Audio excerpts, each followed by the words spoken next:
अज्ञानतिमिरान्धस्य ज्ञानञ्जनशलाकया चक्षुरुन्मीलितं येन तस्मै श्रीगुरुवे नमः। श्री चैतन्य चरितामृत मध्य लीला चैप्टर 24 और प्रयार संख्या 203 आत्माराम श्लोक की व्याख्याएं हम पढ़ रहे हैं। ऐ जीव सनकादि सब मुनि जन, निर्ग्रंथ मूर्ख नीच स्थावर पशुगण। इन जीवों में चार कुमार जैसे महापुरुष, निम्न जाति के मूर्खजन, वृक्ष, पौधे, पक्षी तथा पशु भी सम्मिलित हैं। सभी तरह के जीव कृष्ण की पूजा करते हैं।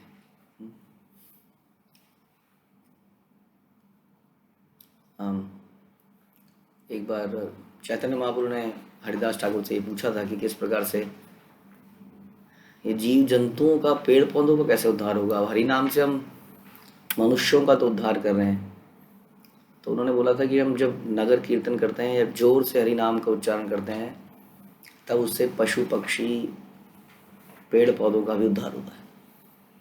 तो इस प्रकार से सभी ये ध्वनि जहाँ जहाँ फैलती है उससे लाभ मिलता है, हमें दिखता नहीं है, लेकिन ऐसा शास्त्र बताते हैं। व्यास शुक सनकादिर प्रसिद्ध भजन, निर्ग्रंथ स्थावरादि शुन विवरण। व्यास शुक तथा चारों कुमारों की भक्ति पहले से विख्यात रही है। अब मैं बताऊंगा कि इस प्रकार वृक्ष एवं पौधे जैसे अचर जीव भी भगवान की भक्ति करते हैं। कृष्ण कृपादि हेते सब आरोदय, कृष्ण गुणा कृष्ण हैया तहारे भजय। हर व्यक्ति कृष्ण की कृपा का पात्र है, जिसमें व्यासदेव, चारों कुमार, सुखदेव गोस्वामी, निम्न जानियों के प्राणी, वृक्ष, पौधे, पशु पक्षी सम्मिलित हैं। कृष्ण की कृपा से वे ऊपर उठते हैं और उनकी सेवा में लगते हैं। इसकी पुष्टि भगवद गीता में भी हुई है। भगवान कहते हैं कि हे प्रतापपुत्र, जो मेरी शरण में आते हैं वे चाहे निम्न जन्म में हो, स्त्रियां, वैश्य, शूद्र क्यों ना हो, वो सर्वोपरि गंतव्य को प्राप्त कर सकते हैं। ये राइट एकदम टोटली भगवान ने ले रखा है, क्योंकि जो वृक्ष भी हैं वो भी दंडित हैं एक्चुअली कहीं ना कहीं, जैसे हम लोग दंडित हैं। जैसे हमने सुना था नल कुबर और मणिगिरी को दंड मिला तो वो पेड़ बने, लेकिन उन पेड़ों को भगवान ने उद्धार कर दिया, क्योंकि वो नित्य भगवान की लीलाएं देखते थे। अंत में भगवान ने उनका उद्धार किया। तो इस प्रकार से हम देखते हैं कई बार राम जी ने भी किस प्रकार से उन पेड़ों का सफाई किया और उनको मुक्त किया। चैतन्य महाप्रभु लीला में हम देखते हैं कैसे वो एक कुत्ते को उन्होंने मुक्त किया। तो ऐसे बहुत सारे लीलाएं हैं। तो ये जो पशु पक्षी, स्त्रियां, जो भी हम योनियों की बात कर रहे हैं, ये सारी एक्चुअली में आत्माएं हैं। पेड़ पौधे ही क्यों ना हो, वो भी आत्माएं हैं। तो हमें उनके प्रति भी थोड़ा सेंसिटिव रहना चाहिए। तो उन पेड़ पौधों को भी भगवान उनकी सारे पापों को एक सेकंड में माफ़ कर सकते हैं, जैसे भगवान हमारे पापों को माफ़ करते हैं। हम भगवान से पापों को माफ़ करने के लिए प्रार्थनाएं करते हैं, हे भगवान हमें अपनी शरण में लीजिए, हमारे पापों को हर लीजिए, समाप्त कीजिए, ताकि हम आपकी भक्ति कर पाएँ। तो भगवान कहते हैं जो मेरी शरण में आता है मैं उसके पापों को ले लेता हूँ। तो इस प्रकार से ये टोटली राइट। इसमें हम ये नहीं कह सकते ऐसा क्यों है, ऐसा क्यों है। तो किसी को भी, कितने इतिहास में ऐसे ऐसे केस हम सुनते हैं कि कोई व्यक्ति निम्न जाति का था, या कई बार प्रोस्टिट्यूशन में कोई थी लेडी और वो एकदम से इतनी बड़ी भक्त बन गई, तो भगवान सारे पाप समाप्त कर देते हैं। हर व्यक्ति कृष्ण का भक्त बनने का अधिकारी है। उसे प्रमाणिक विधि के अनुसार प्रशिक्षित होने की आवश्यकता है। यह तो कृष्ण के अंतरंग भक्तों का कार्य है कि वह हर एक को कृष्ण का भक्त बनाए। यदि वो ऐसा नहीं करते तो फिर कौन करेगा। जो लोग अपने आप को भक्त होने का दावा करते हैं किंतु सारे जीवों को कृष्ण भावना में तक ऊपर उठाने के लिए प्रयास नहीं कर रहे हैं, कार्य नहीं कर रहे हैं, उन्हें कनिष्ठ अधिकारी मानना चाहिए। तो कनिष्ठ अधिकारी हमें अपने आप को सोचना चाहिए, लेकिन हमारे कार्य उत्तम अधिकारी की तरह हमें प्रयास करना चाहिए कि हम कार्य तो ऊपर के अधिकारी की करें, मध्यम उत्तम, लेकिन अपने आप को हमेशा कनिष्ठ माने। कनिष्ठ बने नहीं रहना है। इसलिए जो व्यक्ति दूसरों को भक्ति में डालने का प्रयास नहीं कर रहा है वो कनिष्ठ ही बना रह जाता है, राइट। तो प्रचार करना है तो हमें मध्यम अधिकारी तो बनना ही चाहिए। कम से कम किसी भी तरीके से लोगों को कनेक्ट करें भगवान से। जब मनुष्य भक्ति के द्वितीय स्तर पर उठ जाता है तो उसका कार्य सारे जगत में कृष्ण भावनामृत का प्रसार करना हो जाता है। और सारे जगत में जरूरी नहीं है कि हम पूरे हर कंट्रीज में जाएं, मतलब जितनी भी हमारी कैपेसिटी है, हमारी गली तक भी हो सकता है हमारे लिए सारा जगत। हमारी गली के आगे, उसके पीछे हमारे रिलेटिव्स, जहाँ पर हम जाते हैं वहाँ पर, जो हमारे मित्र हैं वहाँ पर, तो वहाँ पर प्रसार करना। अब प्रसार करने के लिए आपको थोड़ा सीरियस होना पड़ता है, आप ही को फ़ायदा होता है। क्योंकि जब प्रचार करने लगते हैं तो कई लोग प्रश्न पूछते हैं, आप सोचते हैं कि इसका क्या जवाब दूँ, फिर अगले दिन आप उसको ढूंढ के लाते हैं, फिर उसको जवाब देते हैं। और दूसरा कि जब आप प्रचार करते हैं तो वो आपकी चेतना को भी, वो आपके चरित्र को भी देख रहा है। अच्छा, मेरे को तो ऐसा बोल रहा था। ऑफिस में ही हमारा कोई कुलीग है, अब ऑफिस में वो आपको कुछ लोअर स्टैंडर्ड की एक्टिविटी करते हुए देख रहा है, आपका सारा प्रचार बेकार। कहेंगे तो बोलता तो ऐसा है, करता ऐसा है, तो आप सतर्क रहेंगे। हाँ, इससे आपको फ़ायदा होगा, आप अपना आचरण ठीक बनाए रखेंगे। फिर ऑफिस में ऐसा हो गया, अब घर में भी आपने प्रचार कर दिया आसपास, अब वहाँ भी आप सतर्क हो गए, थोड़े दिनों में कोई जगह ही नहीं बचेगी जहाँ पर आप सतर्क ना रहें। इसलिए हमें इससे फ़ायदा है। दूसरा, भगवान की कृपा मिलती है। दोनों ही फायदे हैं। जो लोग कृष्ण भावनामृत आंदोलन में सक्रिय हैं, उन्हें प्रारंभिक स्तर पे नहीं बने रहना चाहिए, आगे बढ़ना चाहिए। हमें सोचना चाहिए क्या मैं आगे बढ़ रहा हूँ।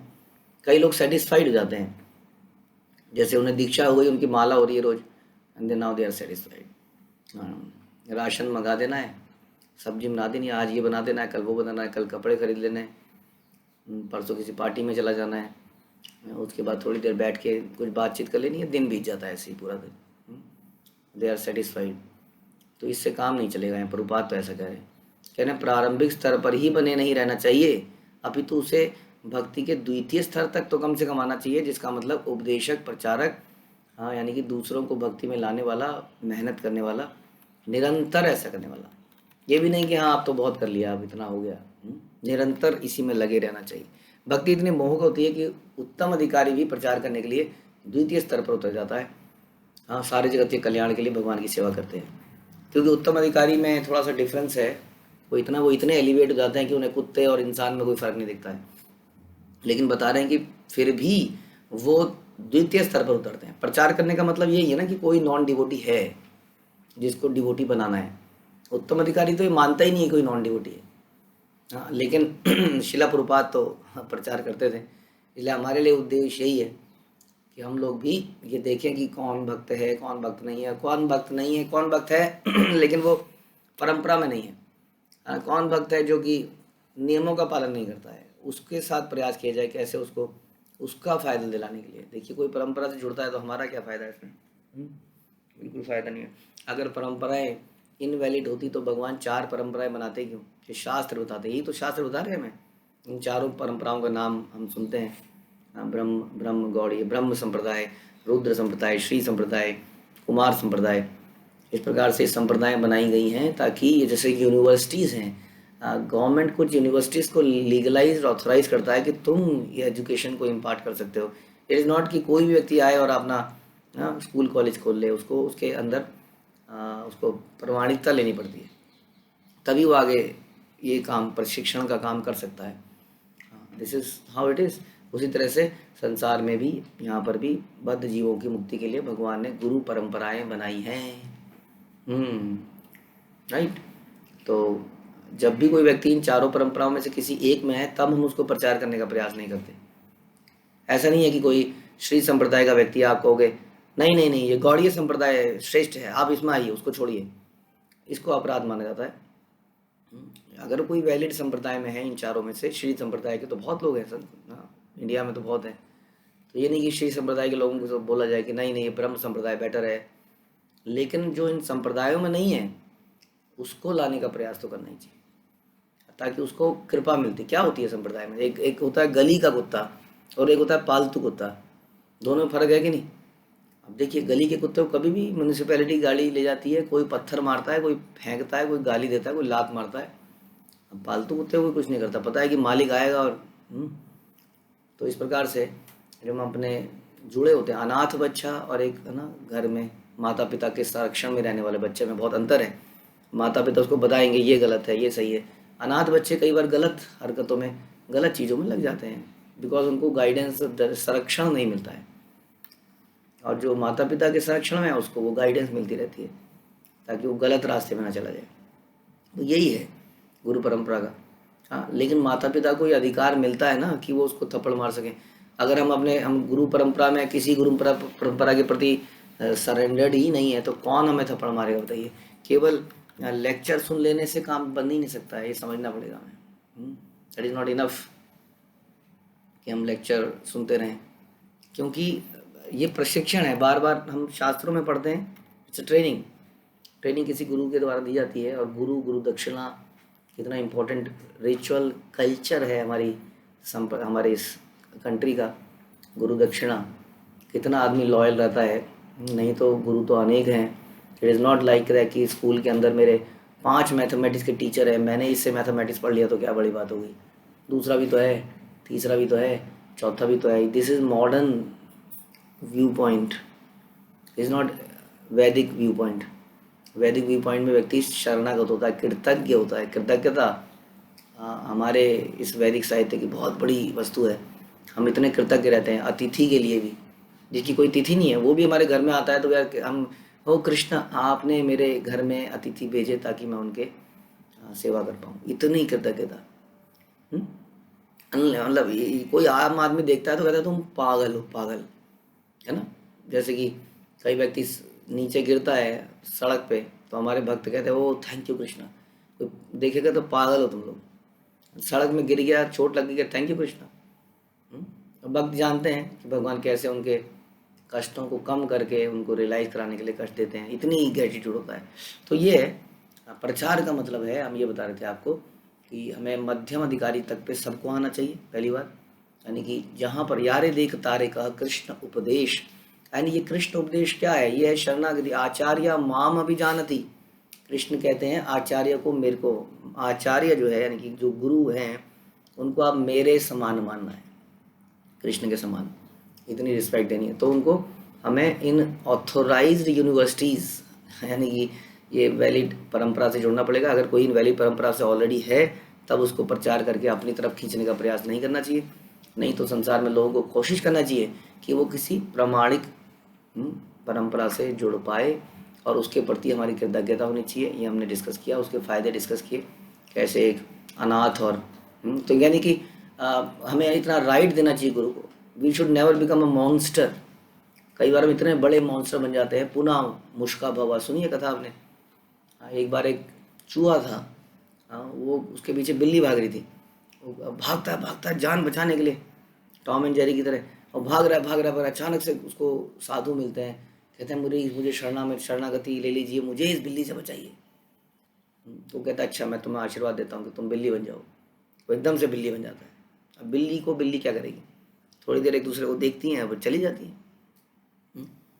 थोड़ी देर में वो बिल्ली भागती हुई आती है, जोर से भाग रही है, दौड़ इधर उधर, देखा तो उसके पीछे कुत्ता पड़ा है। और फिर से आती है साधु के पास, कहती है मुझे इस कुत्ते से बचाइए। अभी ये असहाय अवस्था में है। हाँ, ये देखिए जीव को समझिए, जीव की कंडीशन क्या है। जीव जब असहाय अवस्था में होता है तो वो शरणागति हो जाता है। तो अब वो असहाय अवस्था में शरणागति, मुझे बचाइए, तो कहता अच्छा मैं तुम्हें आशीर्वाद देता हूँ, तुम कुत्ता बन जाओ। कुत्ता बन जाता है। और थोड़ी देर में आप जानते हैं तो शेरों का फेवरेट ब्रेकफास्ट कुत्ता। आप गांव में अगर किसी पहाड़ों में रहे हो तो आपको पता होगा पहाड़ों में कैसे कुत्ते को उठा के खाते हैं शेर।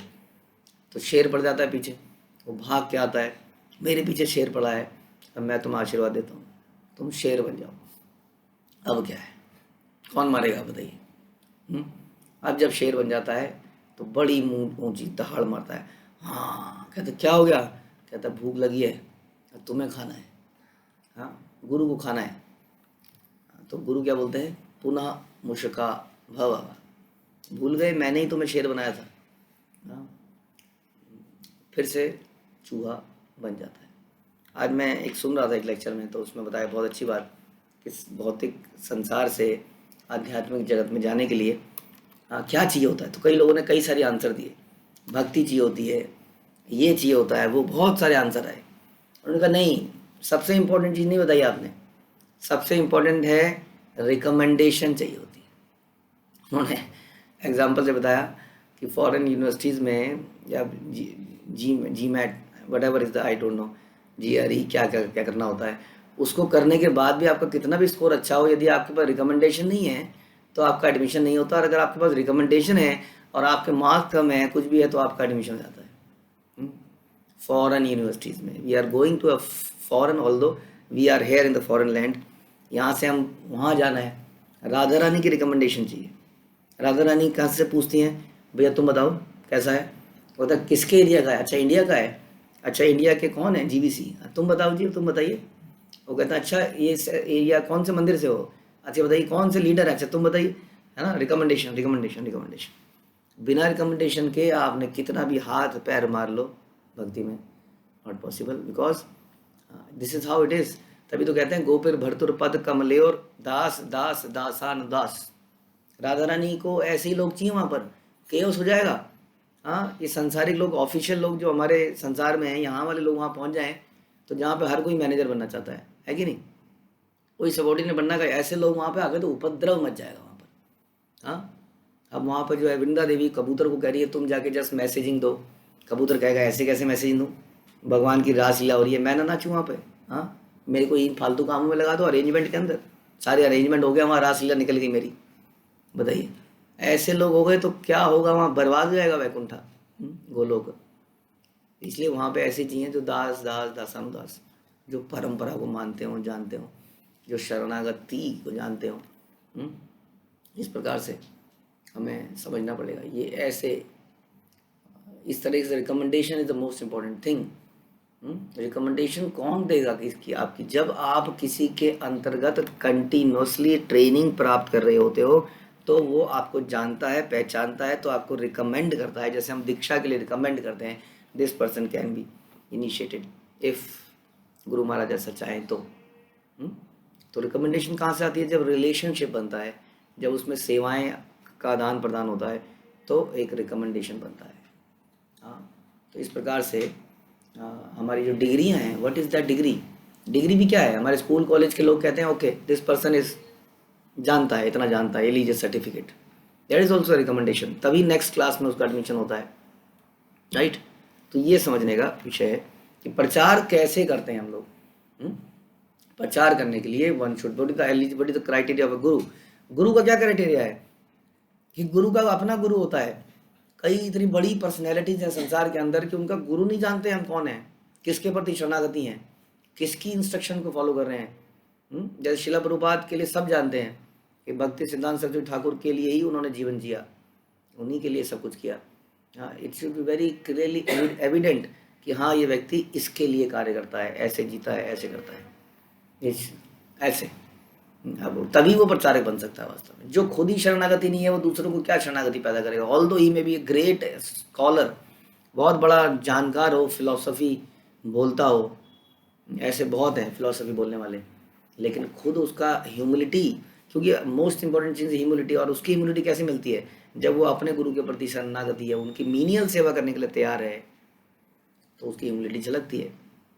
ठीक है, तो ये बातें सारी समझने की हैं कि किस प्रकार से हम सबको मध्यम एवं उत्तम अधिकारी, मध्यम अधिकारी बनना है।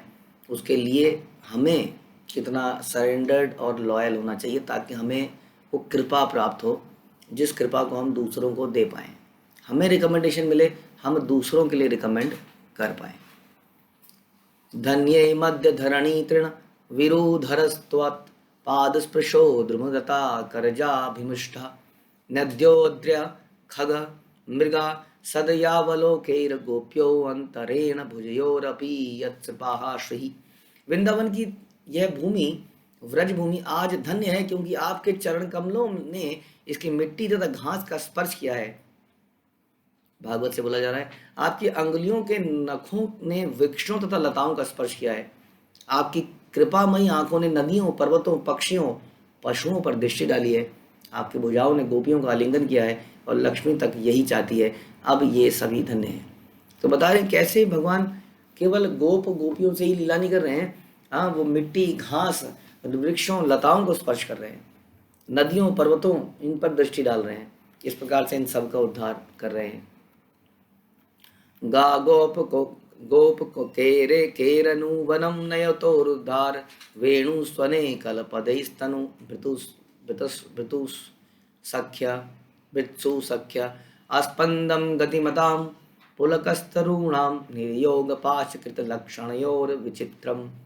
हे सखी, कृष्ण तथा बलराम दोनों ही अपनी गायों के आगे आगे अपने ग्वाल मित्रों के साथ जंगल से होकर जा रहे हैं।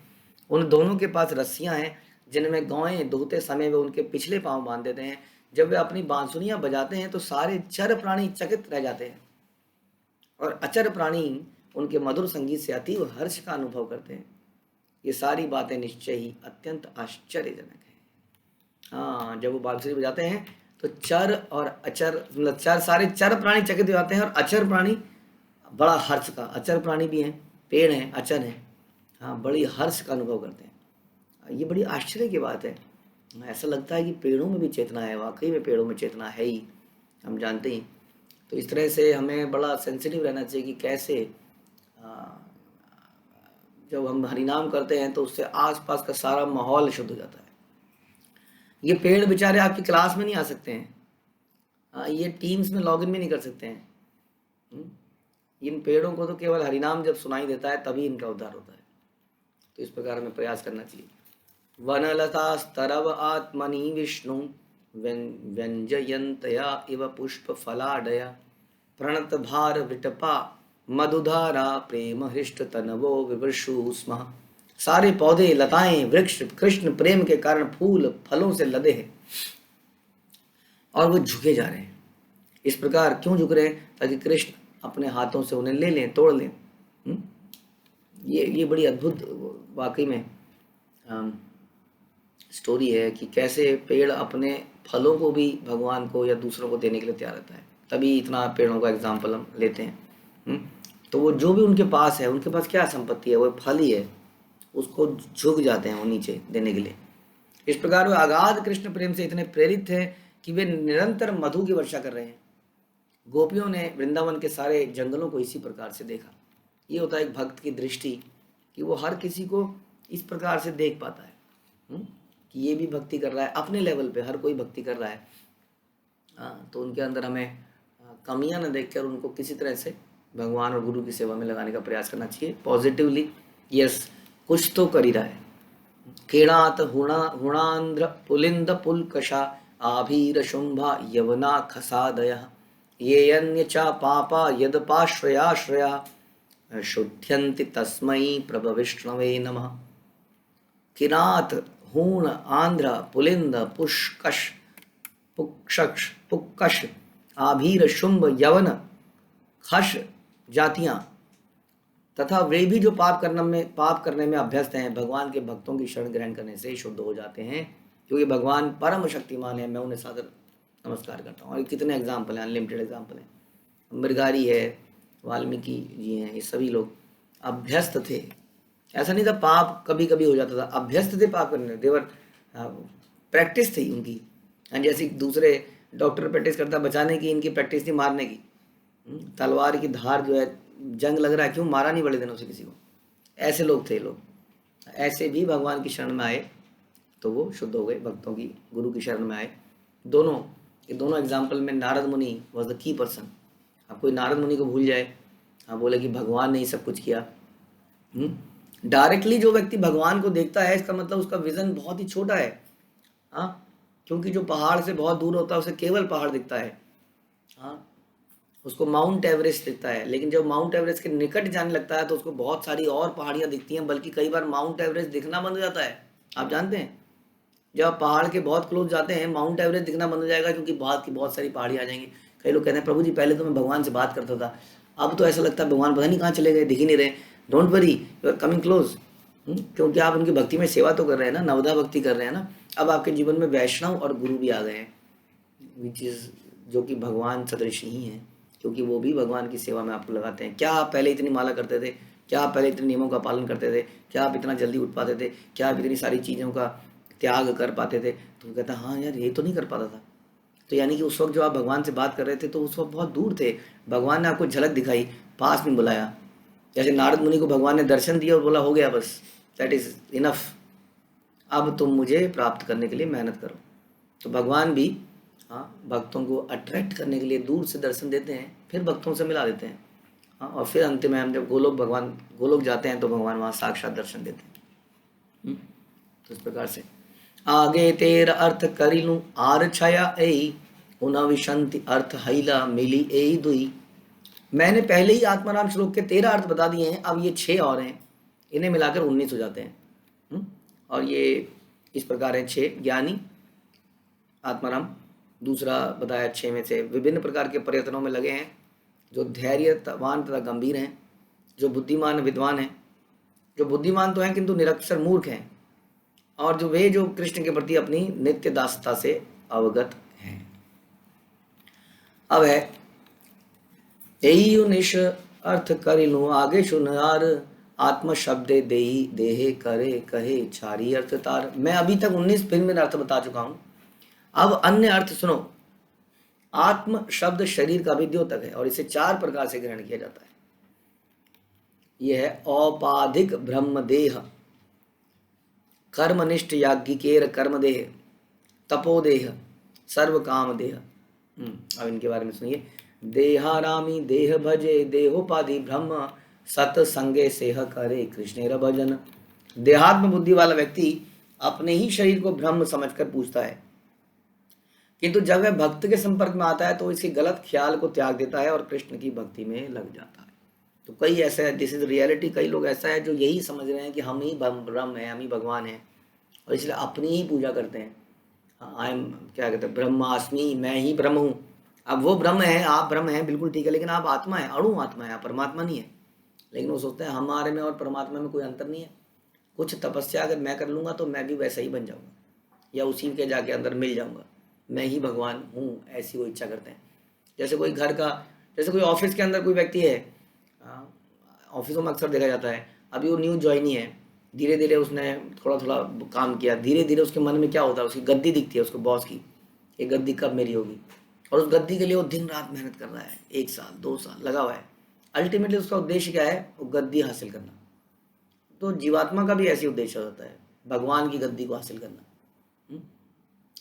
यहाँ हमें अपनी परंपरा में सुनाई देता है, समझ में आता है कि हम लोग नित्य दास हैं। वास्तव में गद्दी कभी नहीं मिलेगी, बल्कि गद्दी में अगर हम बैठ गए गलती से तो हमारा बेड़ा गर्क हो जाएगा, क्योंकि हमारे अंदर कैपेसिटी नहीं है उस गद्दी को संभालने की, ना कभी आएगी, कभी नहीं आ सकती है। जीवात्मा कितनी भी तपस्या कर ले वो भगवान बन ही नहीं सकता है, वो अणु आत्मा है। इसलिए अगर गलती से उस गद्दी में बैठ गए तो बस समाप्त है सब। ये उदरमुपासते या ऋषि वतर्मसु कूर्पदशा, परिसर पद्यति हृदय मारुणयो दहनम, तथा उद्गादन ददंत तव धाम शिरा परमम, पुनरिह यत् समेत्य न पतंति कृतांत मुखे। जो लोग महान संत योगियों के मार्ग का अनुसरण करते हैं, क्यों बोला जा रहा है यहाँ पर? हाँ, अनुसरण करना बड़ा इंपॉर्टेंट है। अनुसरण आप मल्टीपल चीज़ों का नहीं कर सकते हैं। अब है ना, आपको एक किसी उसका पंथ का अनुसरण करते हैं आप लोग। अगर आप सारी रास्तों को ठीक बता रहे हैं, दैट इज़ ए, बोलने के लिए ऐसा बोला जा सकता है, लाइक अ रिस्पेक्टेबल पर्सन, हाँ ठीक है ये भी सही है, कोई नहीं, लेकिन उसको पता होता है इंटरनली कि where he has to follow. तो महान संत योगियों के मार्ग का अनुसरण करते हैं, अनुसरण करते हैं, ये नहीं कि अप्रिशिएट करते हैं, नहीं बोला गया, ध्यान रखिए। हम में से कई सौ लोग, सारे लोग अप्रिशिएट करते हैं, हाँ ये भी अच्छे संत हैं, ये भी अच्छे संत हैं, बट अनुसरण अब कैसे? वो संत तो उस रास्ते को बता रहे हैं थोड़ा सा, ये संत थोड़ा सा इस रास्ते को बता रहे हैं, हो सकता है सारे ठीक हों, हम किसी को क्यों वो करें, लेकिन मेरे को तो पता है ना कि मुझे किस रास्ते में कहाँ अनुसरण करना है। इसलिए महान संत योगियों के हम अप्रिशिएट कर सकते हैं, बस अनुसरण तो एक ही जगह पे करते हैं। वे यौगिक आसन करते हैं, उधर से पूजा करना आरंभ करते हैं, हाँ जहाँ ब्रह्म का वास बताया जाता है। ऐसे लोग शार्क राक्ष कहलाते हैं, जिसका अर्थ है कि वह स्थूल देहात्म बुद्धि में स्थित है। क्यों? क्योंकि वो वाली गुरु परंपरा उनको क्या बता रही है, भौतिक शरीर को कैसे स्वस्थ रखा जाए, जो कि अच्छी बात है, बट यदि आपकी इच्छा भगवान को प्राप्त करने की है तो ये इनफ नहीं। शरीर को स्वस्थ बना के कई बार हम ज़्यादा इंद्रिय तृप्ति कर पाते हैं, है कि नहीं? जैसे कि आप देखते हैं ना यंगस्टर्स, कई बार आप देखते हैं 20-25 साल के लड़के कहीं जा रहे हैं तो एकदम से निकल रहे हैं तो समझ में आया था, हाँ ये कुछ हुड़दंग मचाते हुए हो, कार में से जा रहे हैं किसी हिल स्टेशन में, आप देखेंगे सब ने हाथ पैर बाहर निकाल रखे हैं, वो बोतलें शराब की बाहर निकाल रखी हैं। तो कई बार वो भयंकर एक्सीडेंट होता है ऐसे लोगों का, और गाड़ी बहुत तेज चल रही है ज़बरदस्त तरीके से, डर लग रहा है देख के कि इनको डर नहीं लगता क्या? बाइकें ऐसी चलाते हैं गलियों के अंदर, मानो कि उनका जो ट्रांसपेरेंट है उनकी दृष्टि, उस मोड़ पे कौन आएगा उन्हें पता है, जबकि कुछ पता नहीं है। भयंकर ये होता है जब शरीर में बहुत ज़्यादा बल आ जाता है, खून गर्म होता है, तो ऐसा करने लगता है आदमी। इसलिए बहुत ज़्यादा स्वास्थ्य के पीछे होना पागलपन है। आदमी इतना बॉडी बिल्डिंग कर लेता है आजकल जिम में जाकर कि वो पूरे दिन बॉडी को ही देखता रहा, शीशे में आके ऐसे और ऐसे और बस यही देखता रहता हूँ। तो देहात्म बुद्धि में स्थित है। उसका काम एक ही है, पेट में कैसे कट्स बनाए जाएं। अब पेट में कट तो कई सारे जानवरों के तो नेचुरली होते हैं, आपको तो इतना करना पड़ता है। कुछ आरुण ऋषि के भी अनुयायी हैं जो वे उनके मार्ग का अनुसरण करते हुए नाड़ियों के कार्य का अवलोकन करते हैं। हाँ, अब मेडिकल साइंस तो नाड़ियों को जानती नहीं है, उनको पता नहीं है नाड़ी क्या चीज़ है, शरीर में नाड़ी जैसी कोई चीज़ नहीं है। आयुर्वेद बताता है कि नाड़ियाँ हैं और नाड़ियों हैं, उनसे इलाज करते हैं लोग। तो उस इलाज, ऐसी चीज़ें, इतनी इतनी अनोखी चीज़ें हैं शरीर के अंदर कि बहुत सारे अलग अलग पंथ हैं जो आपकी नब्ज पढ़ के देख के बता देते हैं। अब कई लोग इसी का अनुसरण में अपने जीवन को पूरा बिता देते हैं और नाड़ियों के कार्य का अवलोकन करते हैं। इस तरह क्रमशः हृदय तक पहुंचते हैं जहाँ सूक्ष्म ब्रह्म का या परमात्मा स्थित है, तब वे उसकी उपासना करते हैं। ये अंततः इनसे अच्छे, ये अनंत इनसे हे अनंत सॉरी इनसे अच्छे तो वही योगी जन हैं जो अपने शिरोभाग से आपकी पूजा करते हैं, जो हमने डिस्कस किया था। चक्र, षट चक्र में चक्र ऊपर उठाकर यहाँ पर और फिर ब्रह्मरंध्र, वहाँ से ये कह रहे हैं ये योगी फिर भी बेटर है। उधर से चल करके हृदय होते हुए सिर के ऊपरी भाग तक पहुँचते हैं, जहाँ वे ब्रह्मरंध्र तक पहुँचते हैं जो खोपड़ी की चोटी पर स्थित है, छिद्र है। इस तरह ये योगी सिद्धि प्राप्त करते हैं और जन्म मृत्यु के चक्र में फिर नहीं पड़ते। तो अलग अलग इस प्रकार से योगी जन है। देहरामी कर्मनिष्ठ याज्ञिक आदि जन सत्संगे कर्म त्यजी करय भजन। जो लोग देहात्म बुद्धि में स्थित रहते हैं वे मुख्यतः सकाम कर्म में लगे रहते हैं। मैं और मेरा के चक्कर में लगे रहते हैं। सकाम यानी कि काम की इच्छा के साथ कोई पूजा पाठ करना, उसको सकाम कहते हैं। तो वो प्योर भक्ति नहीं है। जो लोग यज्ञ तथा अनुष्ठान करते हैं वे भी इसी श्रेणी में आते हैं, किंतु किसी तरह जब वे शुद्ध भक्त के संपर्क में आते हैं तब वे अपना सकाम कर्म को त्याग कर भगवान की सेवा में पूरी तरह से लग जाते हैं। यानी कि सकाम को त्याग कर, यानी कि भगवान की सेवा का क्या मतलब है? When I don't want anything for my self, otherwise वो स अलॉन्ग विद काम डिजायर, स काम अलॉन्ग विद डिजायर्स। तो जब डिजायर्स के साथ हम पूजा पाठ अनुष्ठान करते हैं तो सकाम कर्म में चला जाता है वो। और जब हम भगवान की सेवा करने के लिए करते हैं तो उसको शुद्ध भक्ति कहते हैं। कर्मण्येस्मिन्नाश्वासे धूम ध्रुमात्मना भवान आपयायात अयति गोविंद पाद पद्मा सबम मधु। हमने अभी अभी यह सकाम कर्म अग्नि होम शुरू किया है, किंतु अपने कर्म में अनेक त्रुटियों के कारण हम इसके फल के विषय में निश्चित नहीं है।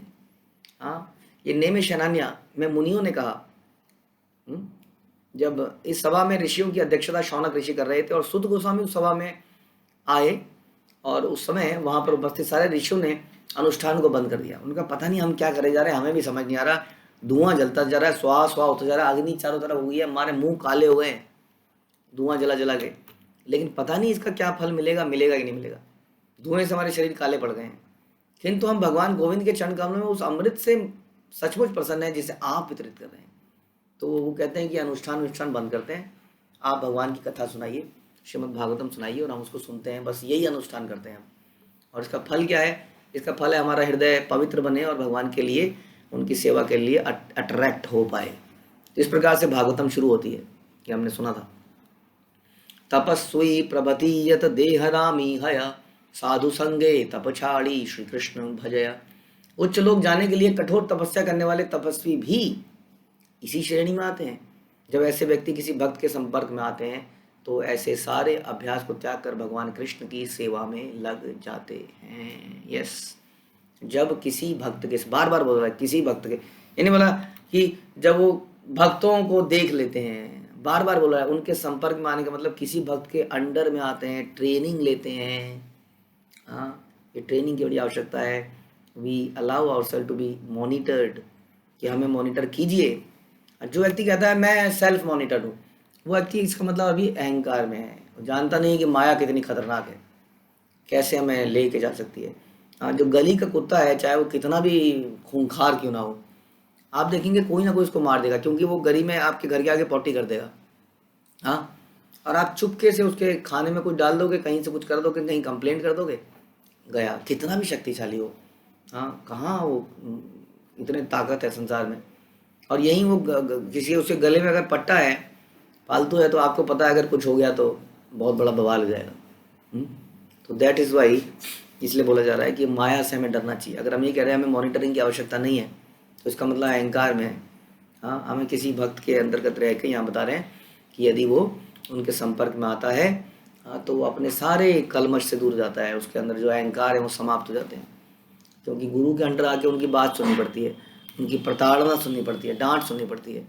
और ये डांट से हमें बड़ा फ़ायदा होता है, क्योंकि जैसे बचपन की डांटों से हमें फ़ायदा हुआ, हाँ, उसी तरह से इस डांट से हमें बहुत लाभ मिलता है। तो इसी के बारे में बताया जा रहा है, शुद्ध भक्ति और शुद्ध भक्ति कैसे करी जाती है। हरे कृष्णा। श्रील प्रभुपाद की जय। श्री चैतन्य चरितामृत की जय। श्री कृष्णदास कविराज की जय।